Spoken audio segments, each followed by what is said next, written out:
Ако ти предстои да организираш детски рожден ден и се чудиш как да сложиш в поканата локацията на мястото, където ще бъде празненството, сега ще ти предложа един много готин вариант с QR код, който представлява ето това квадратче. Както знаеш, QR кода винаги сканиран те отвежда към някакъв линк, т.е. към някаква страница. В случая това, което аз ще направя е да генерирам този код и да сложа локация на един ресторант. Това, което съм направила тук е да отида в Google Maps, да избера точното местоположение на ресторанта и това, което ще направя е да кликна на Share или сподели и копи линк или копирай линка. И това, което ще направя сега е, вече когато съм си отворила дигиталния шаблон в Canva на самата покана и когато вече съм готова с всичко по поканата, това, което ще направя е, сега ще го изтрия, да ти демонстрирам, отивам на приложения или apps и написвам QR код.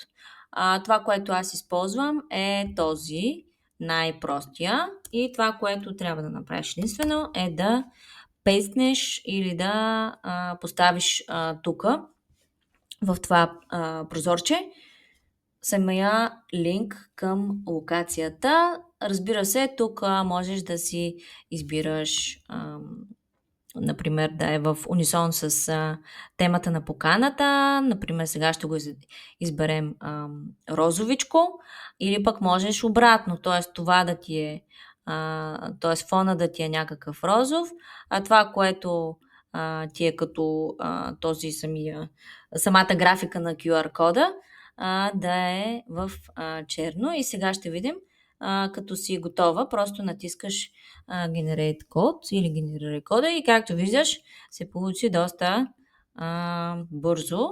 И това, което трябва да направиш единствено е да го сложиш в поканата и разбира се, това, което друго можеш да направиш е да напишеш някакъв текст, който да насочва хората, когато отворят поканата. Примерно това е локацията на ресторанта, отстрани да пишеш локация.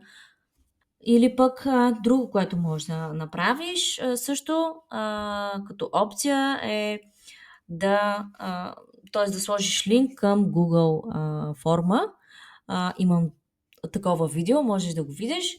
Google формата представи си го като анкета и, например, ако организираш цяло голямо кръщене, за теб е важно да знаеш кои гости ще дойдат и кои не. И с тези анкети безплатни, които можеш да направиш в Google Form, също можеш да сложиш по този начин линк и да събираш потвърждения от гостите.